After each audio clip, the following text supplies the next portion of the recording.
Good afternoon, everyone. Thank you for being here. And this, of course, is tutorial number 7 for English Introduction to Literary Studies. And we're going to start off by giving a little feedback on assignment 2 and talking about comparative essays, which is what assignment 3 is. And then we're also going to, of course, study Death and the King's Horseman. That's the big thing. Right. First of all, let's talk first of all about the comparative essay. When you go to Funda, when assignment 3 is open and you look at the questions, you'll see that they all involve comparisons. You have to compare, for example, Antigone with Death and the King's Horseman, or the island with Antigone, or the island with Death and the King's Horseman. And how do you do this? Well, the first thing you have to ask yourself is about what is similar, and the second thing is what is completely different, what contrasts. And then you have to describe it in detail. And when I say in detail, that's the hottest tip I can give you. Whatever you write, please be sure that you give specifics, that you call the characters by their names, and you say what they did and when and where and how, and then compare it with whatever it is you're saying at that part of your essay. The point is that you will never get really high marks for an essay that is full of generalizations. For example, don't say there's a lot of African culture in Death and the King's Horseman. That alone is not enough, even if it's true. You then have to start giving your examples. Now, here's one example, and here's another one with words from the play to support your answer. That's the kind of thing we need to make an academic literary essay. Right. And the similarities, you could say something like, let's answer one of the questions that is going to come up later on, right away. And that is about Ialoja and the chorus in Antigone. Ialoja is the leader of the market women. And she acts a little bit like the chorus does in Antigone. She passes comment. She passes judgment. She helps the audience to know this is a good man, that is a bad character, this is what you should be thinking and feeling, and here's some historical background for you. So all those purposes are the same between Ialoja and the Greek chorus. And in fact, the praise singer also has a role to play, which not comes from, but is related to the chorus in Antigone. He also passes comment and gives background information and helps the audience to know how they should feel. Okay, remember that the praise singer doesn't sing musically speaking. He sings the king's praises. That's his job. He inherits that job from his father in Yoruba culture. He has to sing the praises of the king. And he does that because he knows exactly what the king did, what his father did, what his grandfather did. He knows their history. Even before they had a written language, he learned this history off by heart from his father and his grandfather, and it stayed in the family like that. So he is the praise singer.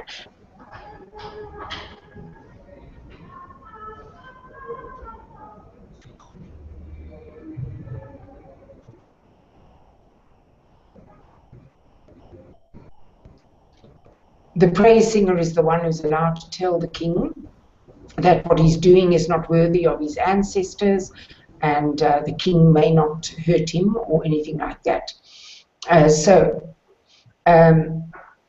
Remember that. It's not an example of music, but it is certainly a good example of tradition.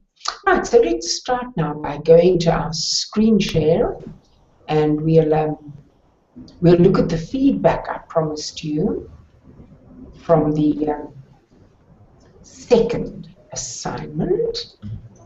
Go. Right. It's uploaded on Funda. And when you go there, you will see that the marks are L, K, and U. Okay? The L stands for the use of appropriate literary language. Each of these is out of 10 points. And the K stands for knowledge of the chosen work. In other words, do you refer to the characters by name? Do you know what happened in this book? Can you comment on it intelligently? And so on. That's your knowledge of the book. And then understanding and insight. This is where I judge how well you really know what's going on. Your originality, your personal analysis of everything that's happening. And that's how you get your 30 marks. Right. Now I've picked a few things that I want to highlight for you that I got from these essays of yours. And two things you must be aware of. First, sweeping statements. Please don't say everyone, all people, all mothers, because you know what? It's never really true. You should substitute words like most people if you wanted to sound more academic and reasonable. Okay, so remember, no sweeping statements. And another thing that many students are guilty of is run-on sentences. Now, when you are speaking, nobody can hear whether your punctuation is correct. But when you are writing, there's a huge difference between a comma and a full stop. So, I want to be sure that you put a full stop at the end of a sentence and not just a comma. Let's look at the example. Nu Ego was born to Akbadi and Orna. She was precious to her father because she was the only reminder that he had of her mother, who died during her second delivery to a stillborn child. Now that's very good. It's a very good example of the kind of information I'd like in the introduction, showing that you know what's going on in the novel. You can give me the historical setting and all that sort of thing. But have you noticed where the punctuation error is?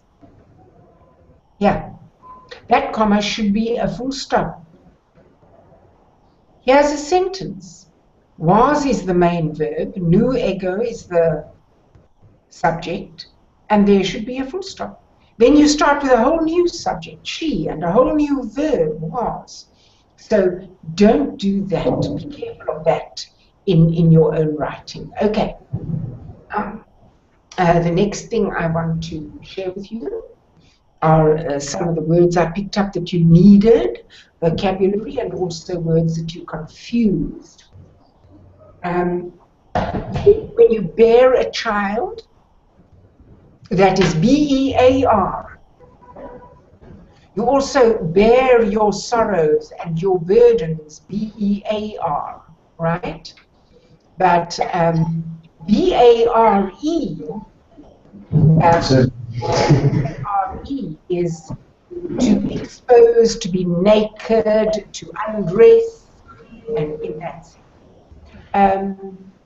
Okay, is everything all right, Salt River? I'm seeing some activity there. Can you hear me? Do you want to just type in the chat? Can you hear what I'm saying? Good. Okay, now still more is a useful term that you needed, and it means that a baby was born, and when it was born, it had already unfortunately died. Okay. Then the next words are easily confused. They are overwhelming and overbearing. So, let's have a look there. If something is overwhelming, it's really too much for you. You don't know how to react to it. You're out of your depth.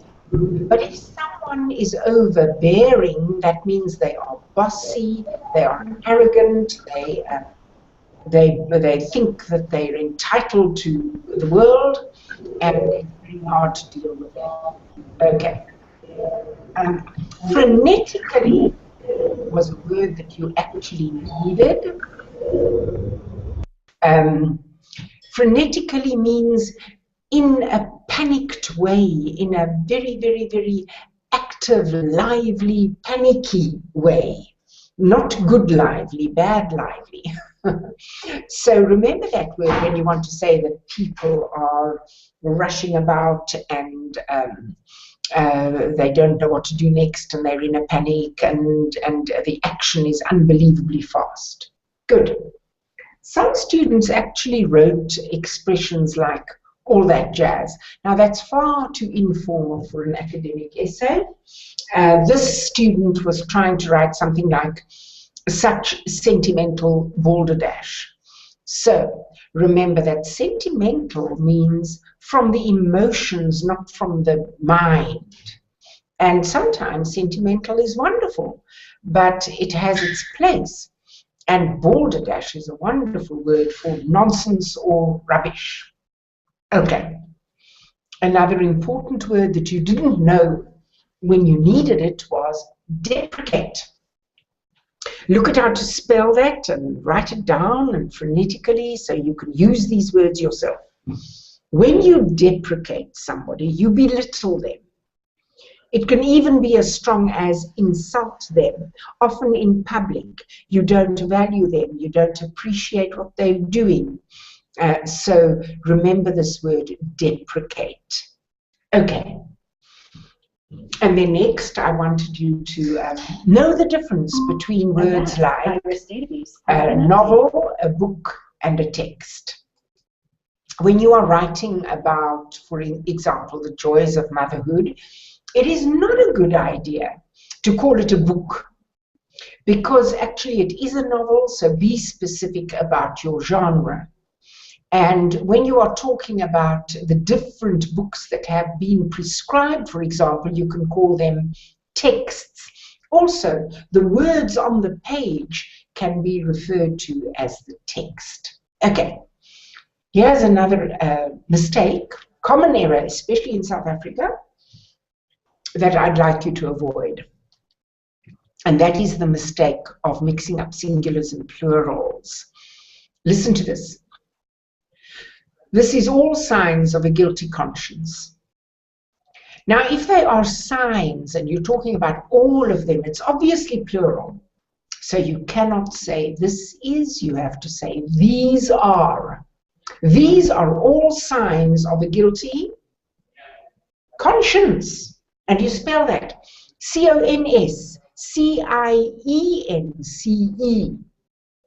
This kind of conscious means you are aware, nobody has knocked you out, you're not asleep, you know what's going on around you. Okay, here's another example of the singular plural thing. She was taught to play by some rules and it changed halfway through her life. Now actually, if you said that to a native speaker, a lot of native speakers would say to you, what changed? They won't even realize that you're talking about the rules, because the rules are plural. And you said it, so what is it? The correct way would be, she was taught to play by some rules and they changed halfway through her life. Okay. Now, when you speak like that, South Africans will always understand you, because as I say, it's a very common error in South Africa, but you will definitely cause misunderstandings and raised eyebrows when you talk to people from other English-speaking countries. So catch yourself with that singular plural thing, and then you'll sound and write altogether more grammatical English. Okay, now we're going to start discussing Death and the King's Horseman. Wole Soyinka is Nigerian. Hold on a minute. I'm going to close this door. There's a lot of noise. Hold on.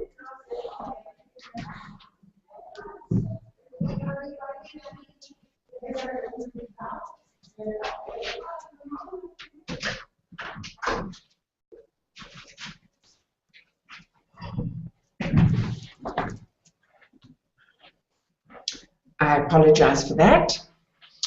That's much better. He has won the Nobel Prize for Literature. He's the Shakespeare of Africa. He writes beautiful plays and poetry, and in his plays he has got both poetry and prose.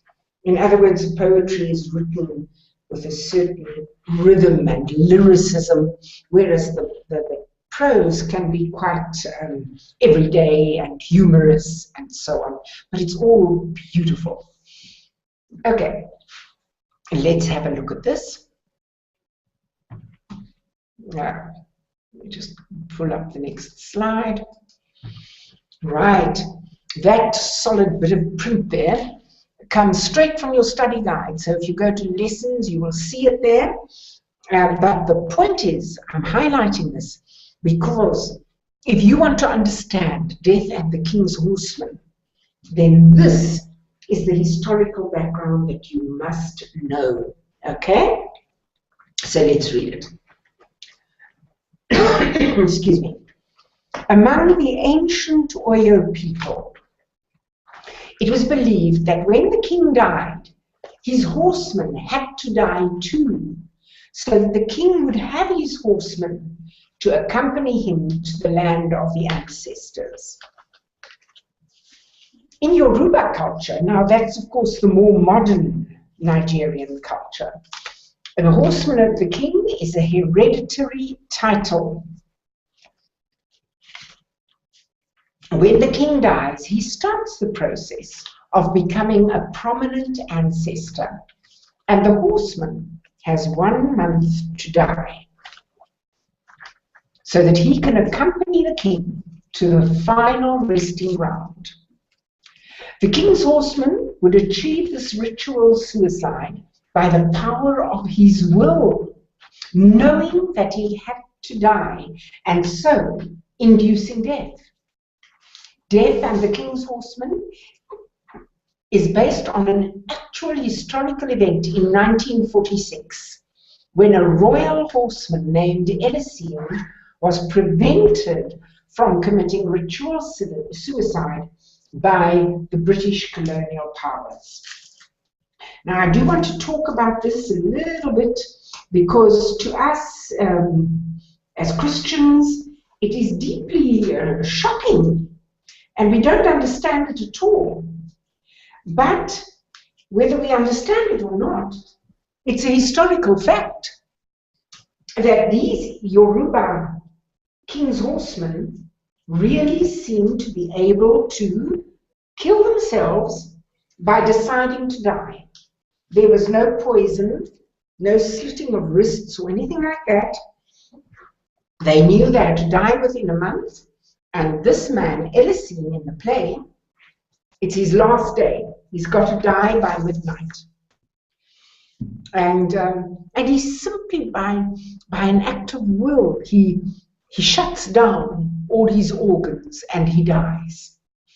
Okay, now let's go to the next slide and we'll start looking at Act 1. I wanted to say that this is shocking to us, but we must never pass judgment from our perspective. We are studying literature, so even though we might feel that this is a terrible thing, we are not here to discuss cultures and to judge them. We are here to judge the writing. Never forget that. Good. In what ways do we see tradition being upheld in this act? And I help you in the question by saying consider language, music, and any mention of history and tradition. And I don't give the answers in full. You have to go to Act 1 and find specific examples as usual. But The marketplace is the one example. Look at how the stalls are small and they are run by women individually. Look at what they sell, the kind of food, the kind of cloth, and it's all very traditional. The fact that there is a praise singer is a part of their tradition. The king is dead, so now the praise singer is helping the king's horseman, because he knows this man has got to commit ritual suicide, and he is going to help him to do that. There's polygamy. We see that a man is allowed to have more than one wife, and that is part of their culture.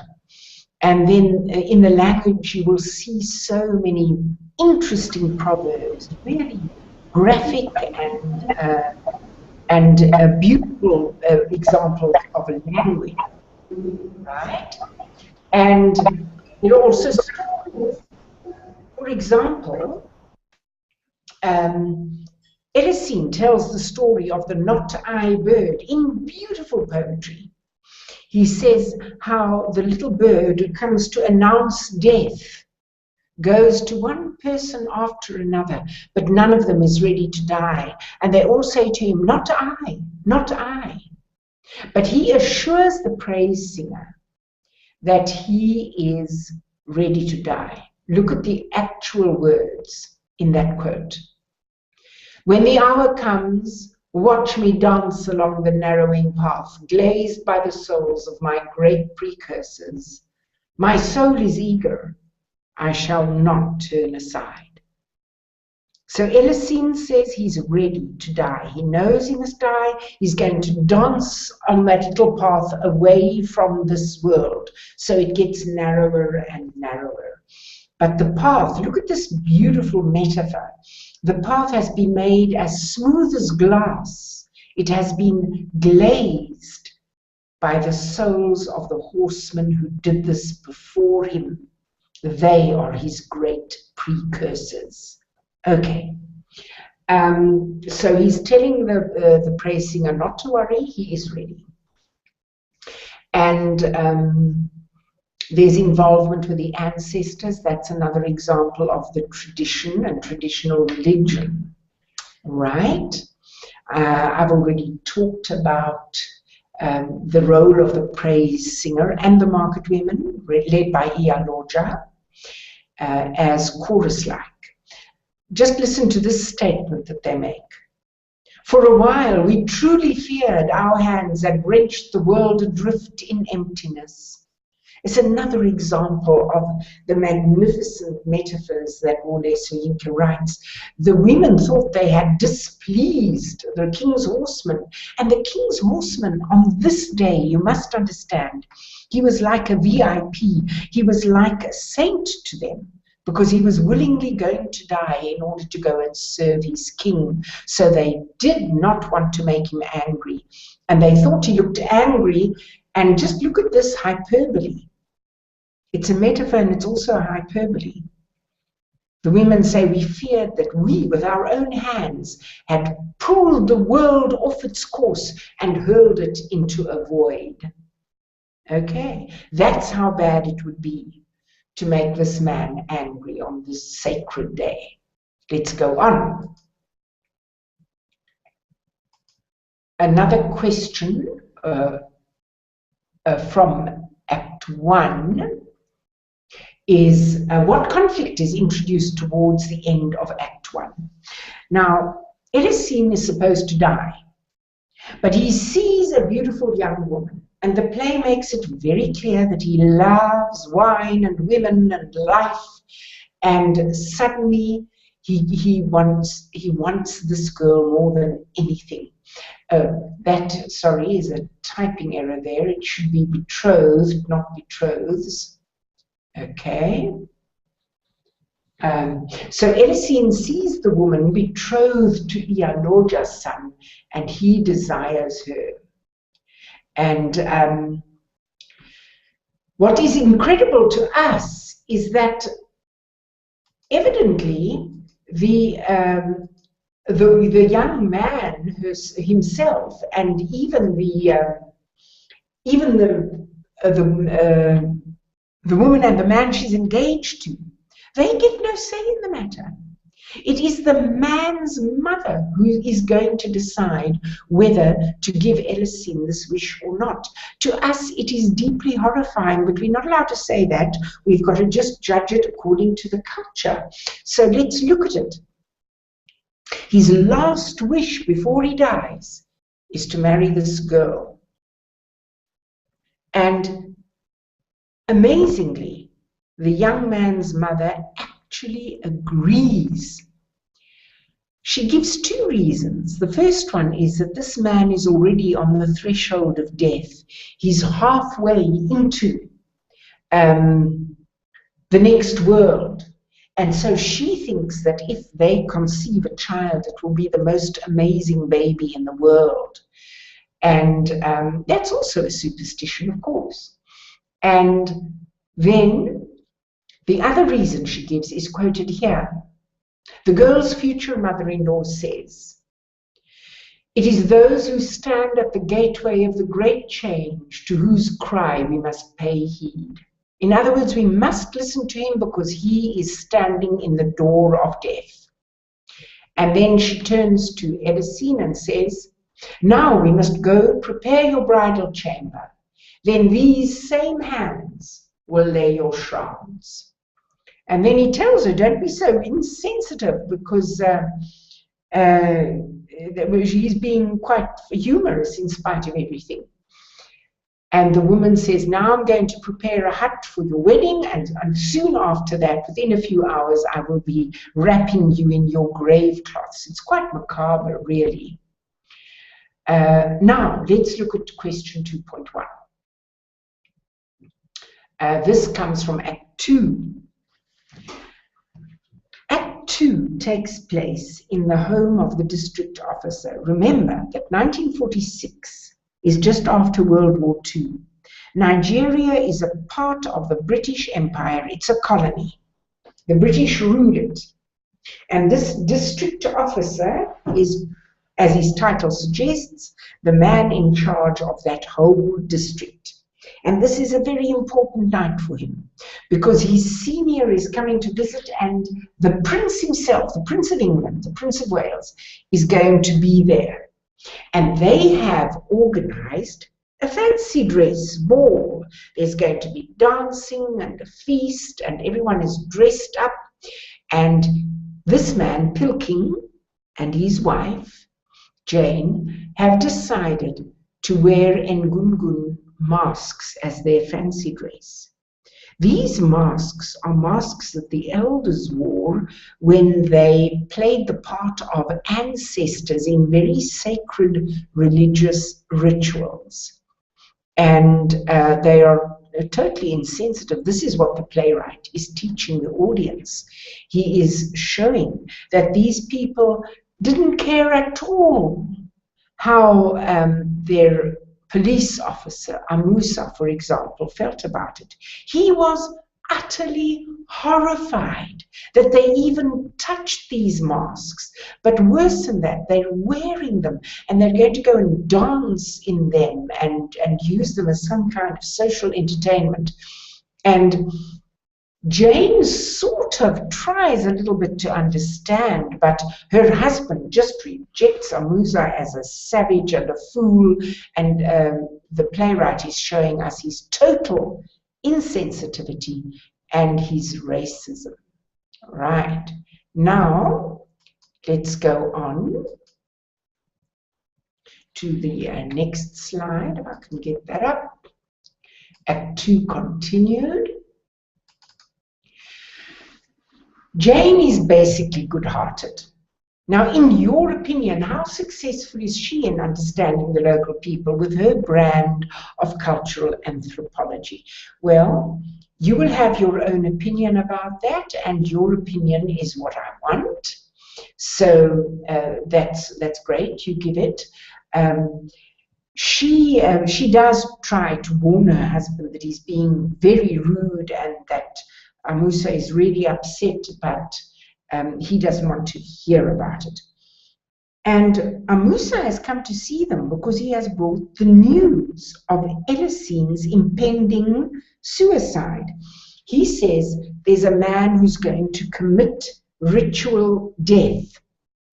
So Pilkings immediately thinks there's going to be a riot or murders or things like that, and he doesn't understand at all.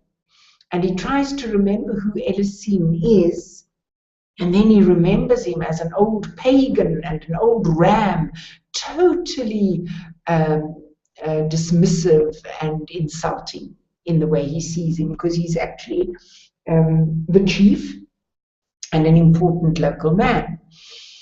And what's interesting about this family is that the district officer insisted on helping Elassine, although he didn't want his help, because his son was so bright. He helped to get him a scholarship to go to England, and he studied and he became a doctor. Well, that's very wonderful. But the interesting thing is that Elassine wanted his son to stay in Nigeria because he had to become the king's horseman after him. That was his role in life. Okay, let's look at 2.3. What cultural changes have been happening in African society?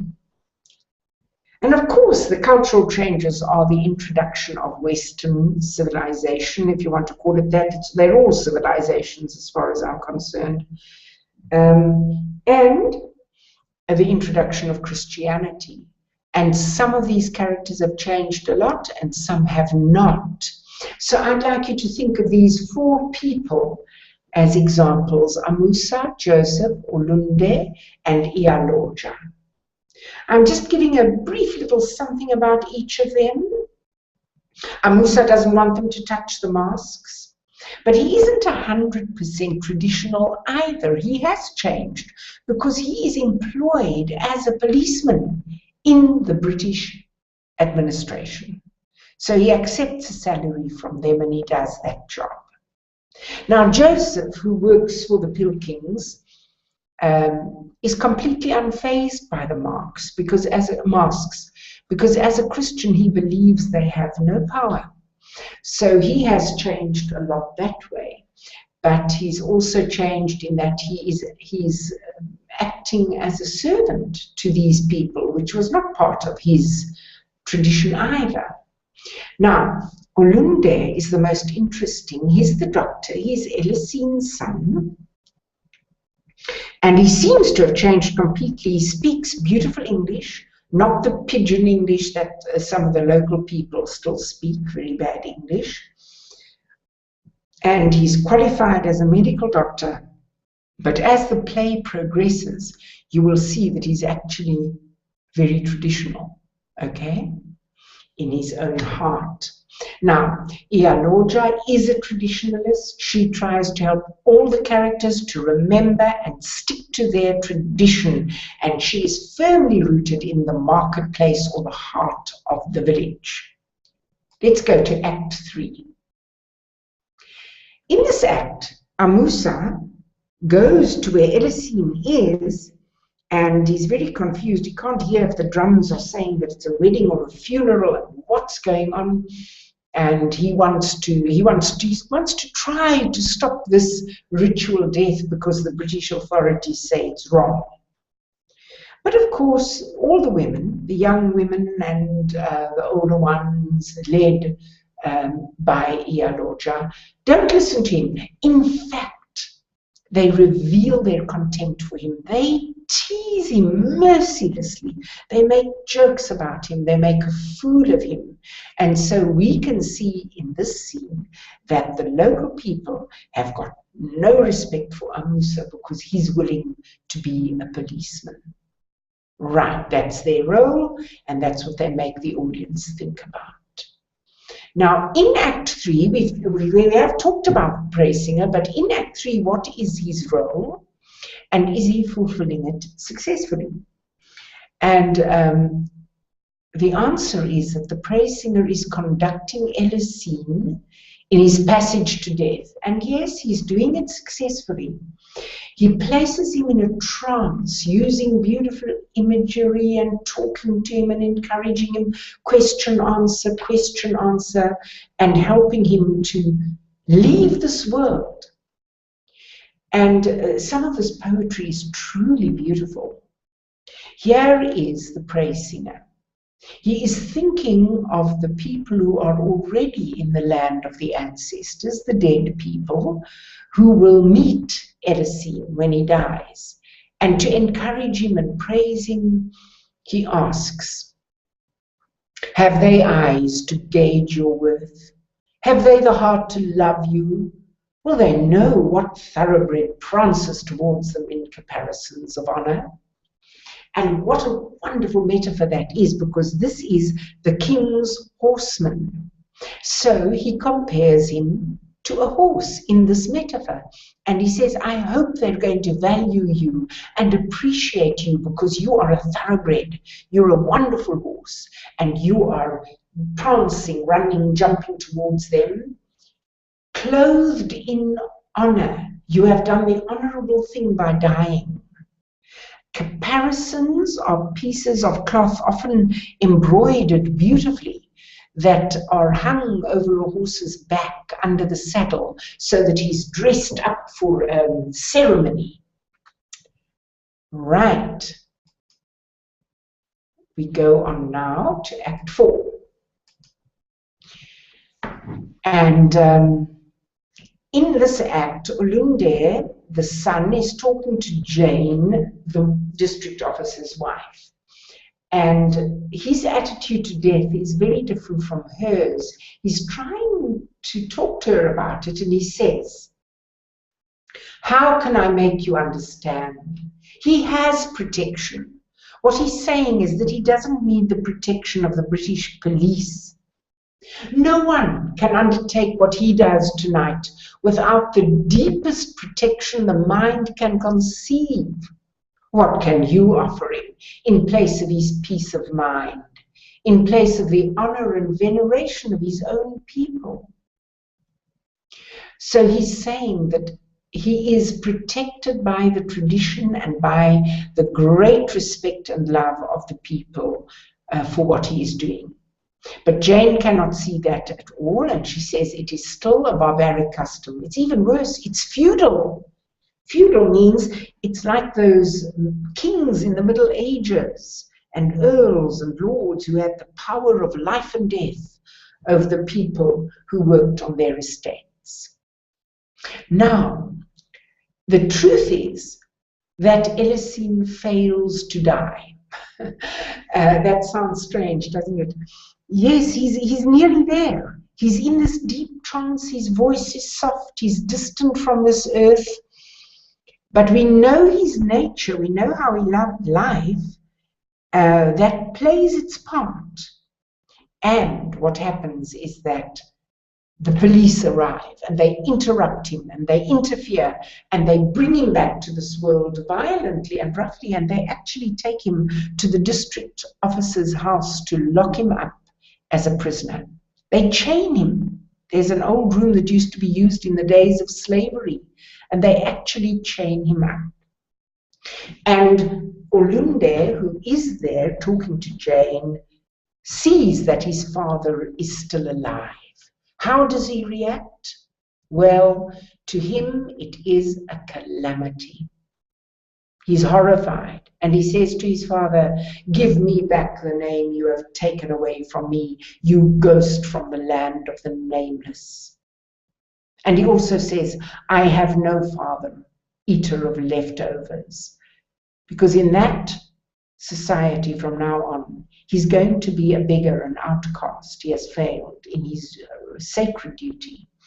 And the mother, Ialoja, who allowed him to have a night with her son's fiancé, said to him, be sure that there is no curse upon this union. And now she's going to feel that there is a curse on it. Let's go on to Act 5. How does Elisine accept his disgrace? And he had a failure of will, but is he weak-willed?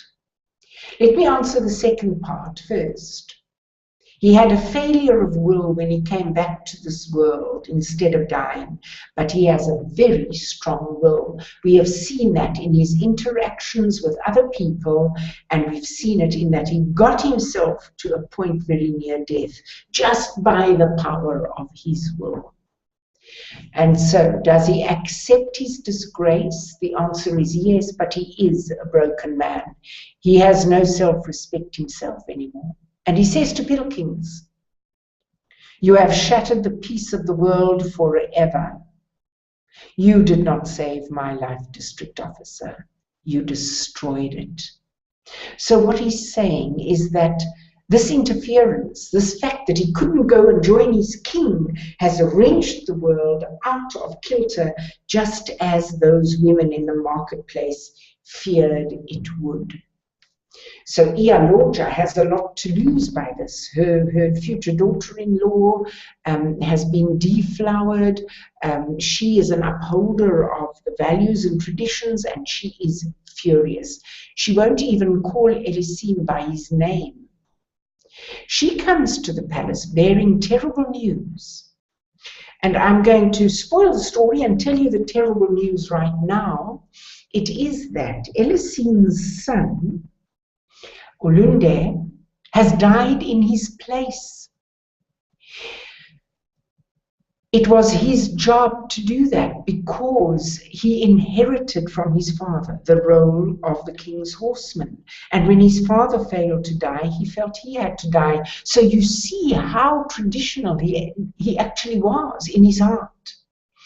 And now Ialoja is coming with his dead body.